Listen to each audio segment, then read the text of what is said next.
Next up, Senate Bill 2108. Senator Lundberg, you are recognized. Thank you, Mr. Chairman. To get to the amendment which... I'm sorry, 2109. Thank you, Mr. Chairman. To get to the amendment which makes the bill, I move passage of Senate Bill 2109. Senator Lundberg moves passage. Do we have a second? Senator Pody has a second. So,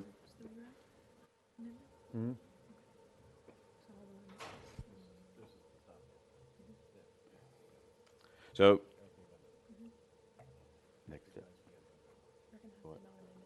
Senator Lundberg, you are recognized on drafting code, the amendment 013453. Thank you, Mr. Chairman. This bill, the amendment rewrites the bill. It has not happened, but it creates a mechanism in the event an LGI, a locally governed institution, should ever sunset. The problem we have in code right now for any LGI is there would literally be no governing structure for that institution.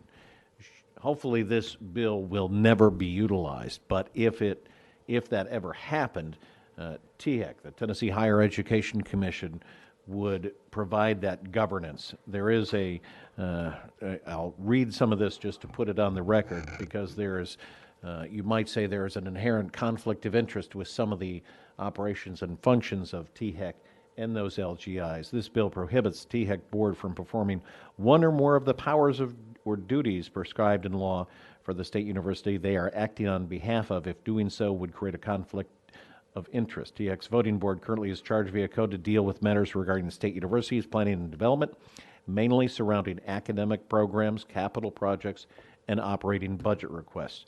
In order to avoid any conflicts of interest that could come with the commission board voting on changes for a state university they are simultaneously assuming management over, the bill as amended states that the executive director would handle any powers or duties in regards to academic programs, capital budgets, or operating budget requests for state university they are acting as the board of. The executive director is a non-voting member of the board. In other words, the board would not have to vote on an action as governing board and then turn around and vote on the same action as the THEC board. That is an explanation of Amendment 1, sir. And with that, I move Amendment 1. Thank you, Senator Lundberg. Amendment. Need a motion on Amendment 1. Senator Chairman Gardenhire is 013453, Senator Hensley. Is it on the dashboard?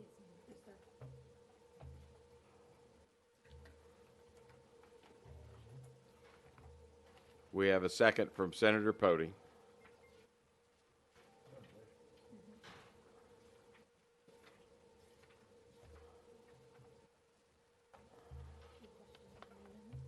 Any questions? Any questions on the amendment?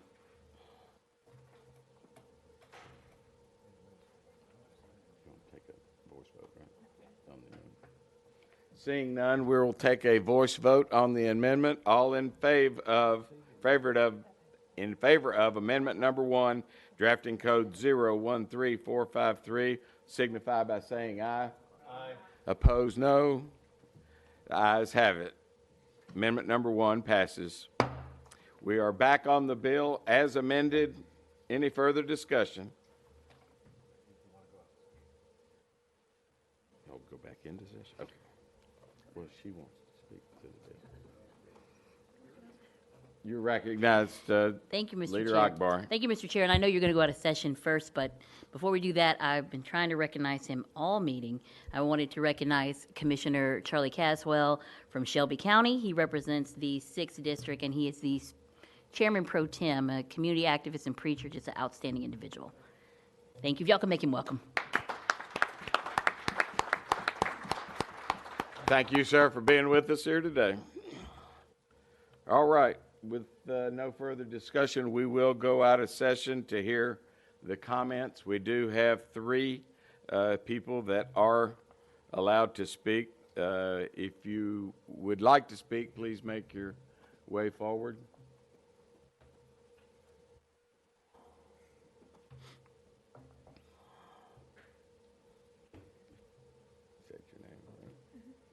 If you would get the microphone a little bit close and state your name.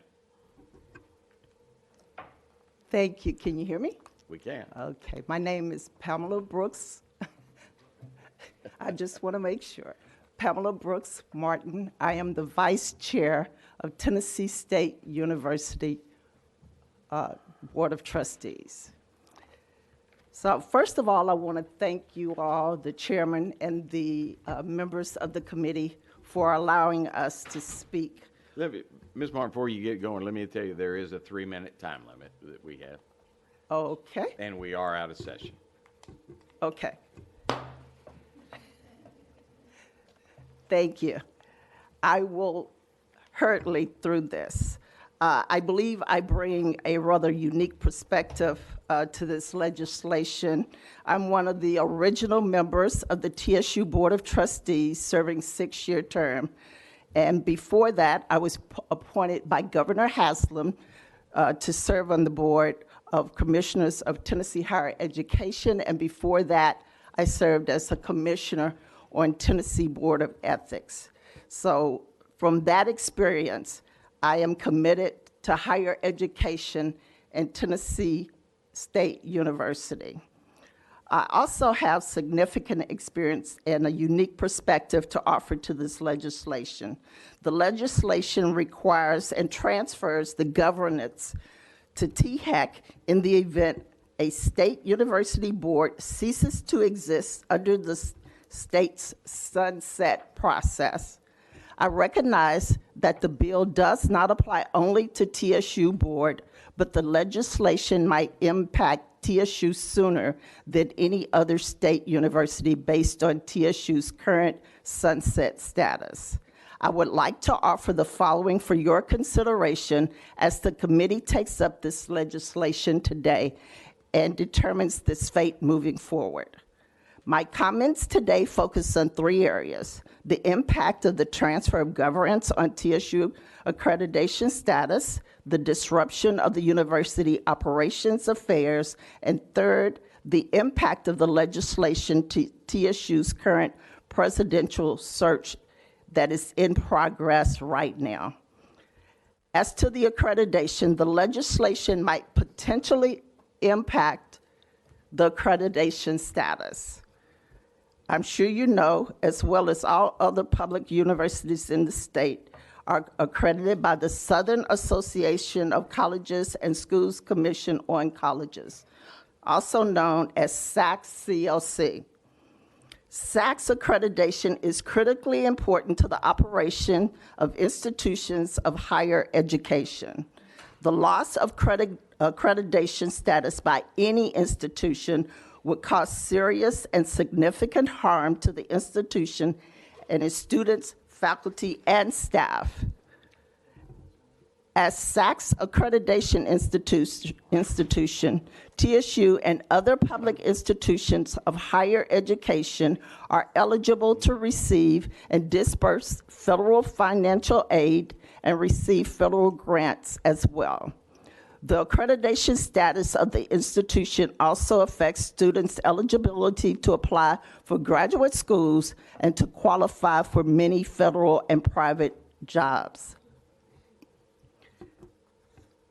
TSU, as well as other LGIs, provide a significant amount of information detailing the new governance and structures, and had to demonstrate adherence to SACS and governance authority accreditation standards. TSU also hosted SACS Change of Governance Accreditations Review Team for a site visit. During the visit, SACS team met with institutional administration, members of the Board of Trustees, and reviewed and discussed compliance with SACS governance standards.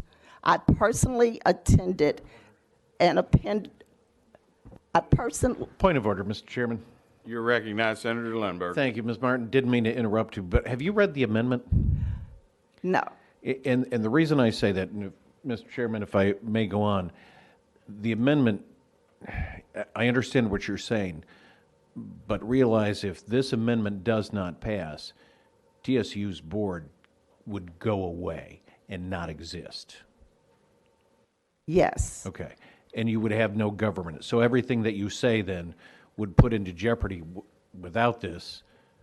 It would further jeopardize everything that you talk about from your accreditation and everything else. And I encourage you to read the amendment before, ma'am. So, Mr. Chairman, I don't think she is on the amendment that is before us now.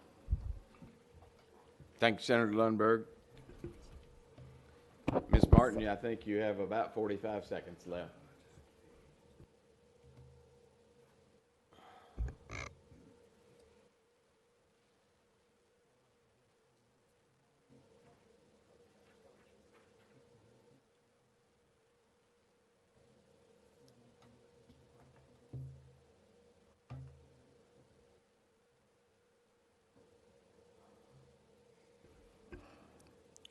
Okay. Then let me just end with this. If I understand correctly, the bill provides transfer to THAC, and then it referenced no time frame on how long the university would be governed by THAC. A university is required to go through SACS, a change of governance process upon the change of governance. This is a difficult process and a consuming process. I ask that you would consider to treat this as an expiration or vacating of the board similar to a holdover board or commission member appointment.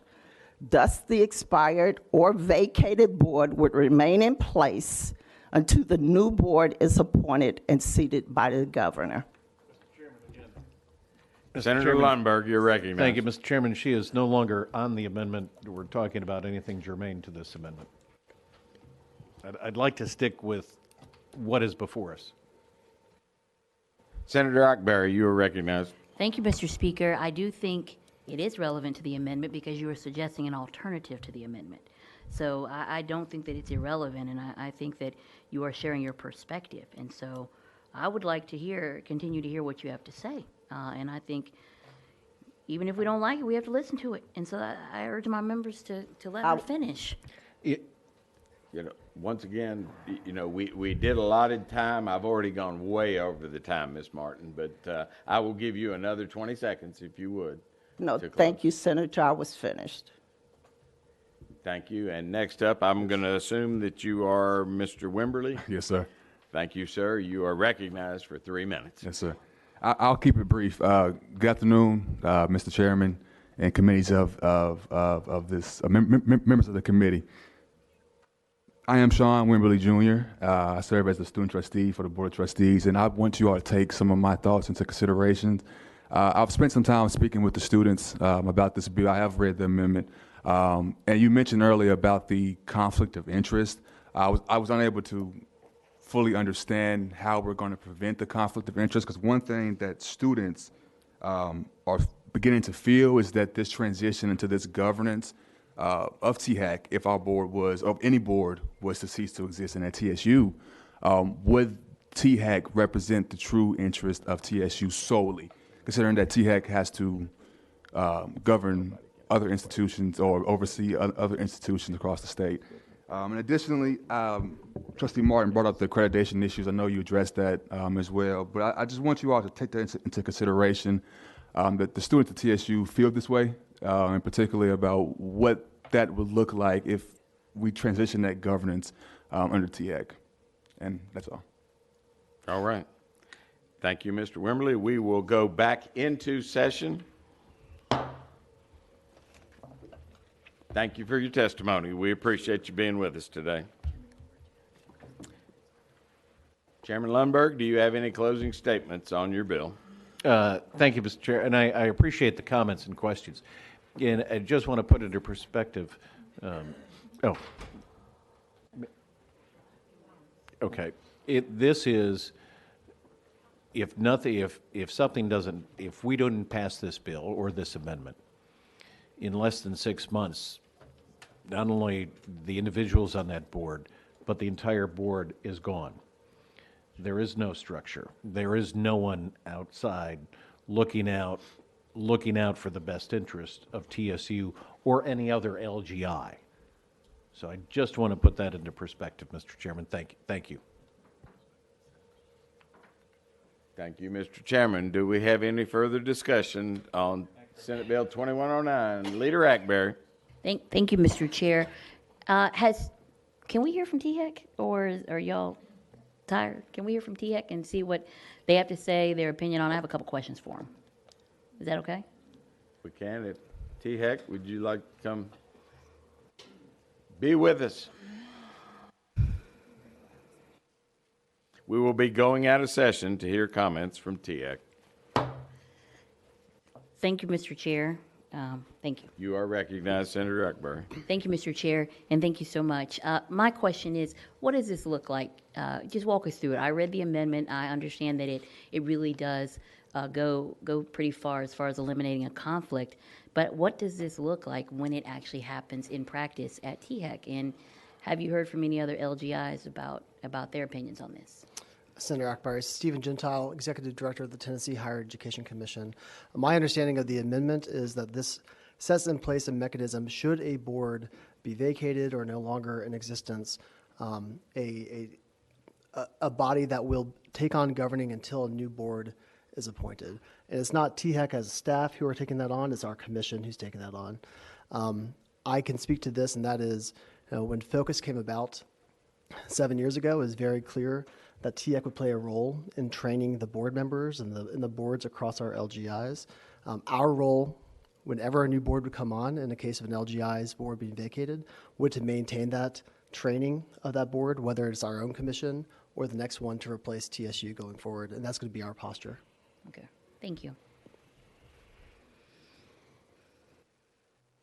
Senator Pody, you're recognized. Thank you, Mr. Chairman.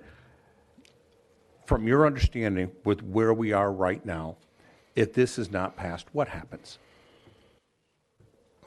Sir, Senator Pody, from my understanding, if this is not passed right now, and if it's another LGI or TSU whose board is no longer, sorry, sir, I apologize for that.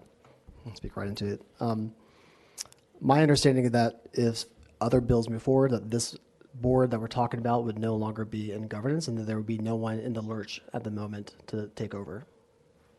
Senator Pody. All right, so I'm clear, then there is not another option that I'm aware of, because this board would completely go away. Sir, my understanding is that there is not another option. This is the option in front of us. Thank you.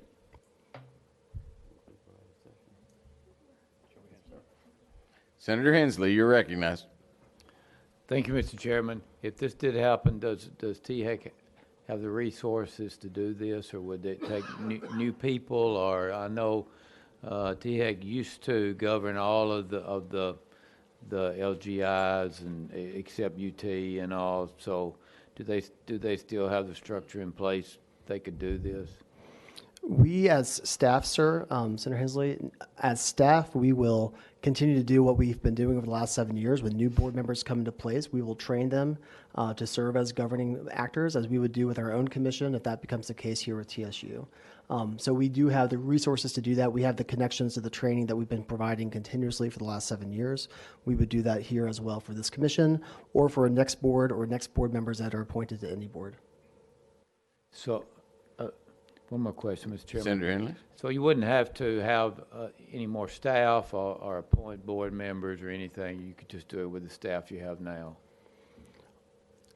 As I understand, from our perspective as staff, we currently have the capacity and the capabilities to train future board members and future boards as we would for our commission. If there are other needs that come with that, that's something that we will face going forward. But right now, we have the capability as staff to train future board members, including the commission.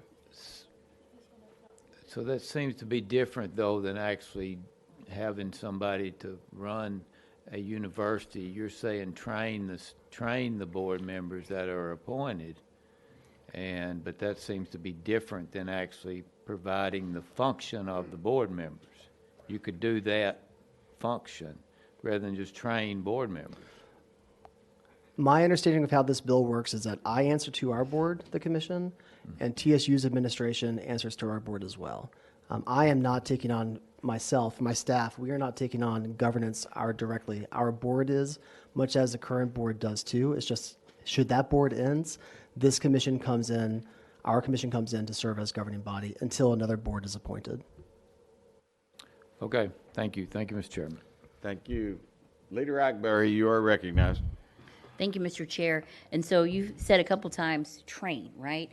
So previously, before the Focus Act, these institutions were governed by the TBR, not by THEC. Is that correct? That is correct. Okay. Yes, ma'am. So you all have not had any experience in actually governing a university, right? You've trained board members to govern the university. Is that correct? As staff, yes, that's true. Does your executive director report to the board or to someone else? I report to the board. So conceivably, if you report to the board, you also make recommendations to the board, could there potentially be a conflict with that relationship? My understanding of how the amendment is read is that that conflict goes away. There's always a potential for conflict as we are a state board, but my understanding from the amendment is that that separates this out for our commission to act as TSU board and for other things for me to take on as delegated authority for those specific actions. But from your understanding as the authority, would you be the one to make the decision, or would you still have to go to the THEC commission for approval? My understanding of the amendment is anything that directly impacts decisions already made by THEC as the TSU board would be delegated to the executive director and be acting independently of the commission, so the conflicts of interest would go away. Okay, last question. So I know that we're saying this applies to all LGIs, however, it has become a TSU issue based on the questions on this board. TSU is actively looking at a search for a new president. So if this legislation goes into effect and a new board is not appointed, but the management is under THEC, is it conceivable that THEC would do the final approval for the new president? In this particular case, I cannot speak on behalf of the commission. That would be in case here as TSU's governing board. Decisions related to the hiring of the next president, I cannot speak to that right now. Okay, thank you so much. Senator Hale, you are recognized. Thank you, Mr. Chairman. I think that we've already outlined perhaps the worst-case scenario if we do not pass this, that there's no governance in place. So if we pass this bill, from your perspective, what is the worst-case scenario and the best-case scenario that could possibly take place? Sorry, Senator Hale, are you speaking to, if we pass this bill in front of us here, what's the best case and what's the worst case scenario? Correct. Okay. I'll say this, though. About a year ago, when conversations about sunset of TSU were undergoing, I asked that next question, what happens in a true wind down? The best case scenario is that this bill puts forward the explanation, the mechanism of what happens before that next board is appointed that will govern TSU going forward as locally governed institutions move. That's the best case scenario. The worst case scenario, I can't really speak honestly to the worst case scenario because I look at this bill as solving that mechanism. What needs to occur from that point forward is we work with TSU, we work with the commission to help facilitate the ongoing governance of TSU until a new board is appointed. And that when is that question? When does that happen going down the line? But this bill right here is solving a mechanism issue that was put in front of us about a year ago. What happens next here? Any further discussion? Seeing none, we're going back into session. Thank you, Mr. Gentile, for your testimony. Senator Lundberg, you are recognized for closing. Thank you, Mr. Chairman. Actually, Speaker Hale, you asked an interesting question on the best case scenario and the worst case scenario. And Mr. Chairman, I will tell you, in my opinion, the best case scenario is this law never applies. And the worst case scenario is this law does take effect, because that means we have not lived up to our duty and this is broken down. So, in short, I hope this is never utilized. Thank you, Mr. Chairman. Thank you, Senator Lundberg. We are now on the bill as amended. Any further discussion? Senator Hensley. Thank you, Mr. Chairman. And just to comment, not a question, I don't think, but this bill does nothing to either hasten or to do anything about any board going away or what happens to any TSU board or any other board. It's just there if something happens, but this has no bearing on anything else happening, correct? That's correct. No further discussion. Madam Clerk, please take the vote. Senator Ackberry? No. Votes no. Senator Crow? Aye. Votes aye. Senator Gardenhire? Aye. Votes aye. Senator Hale? Aye. Votes aye. Senator Hensley? Aye. Votes aye. Senator Pody? Aye. Votes aye. Senator Powers? Aye. Votes aye. Senator White? Aye. Votes aye. Chairman Lundberg? Aye. Votes aye. Mr. Chairman, you have 8 ayes, 1 no. Senate Bill 2109 passes to the Committee on Calendar. Do we have any further discussion in front of this body? Hearing none, we are adjourned.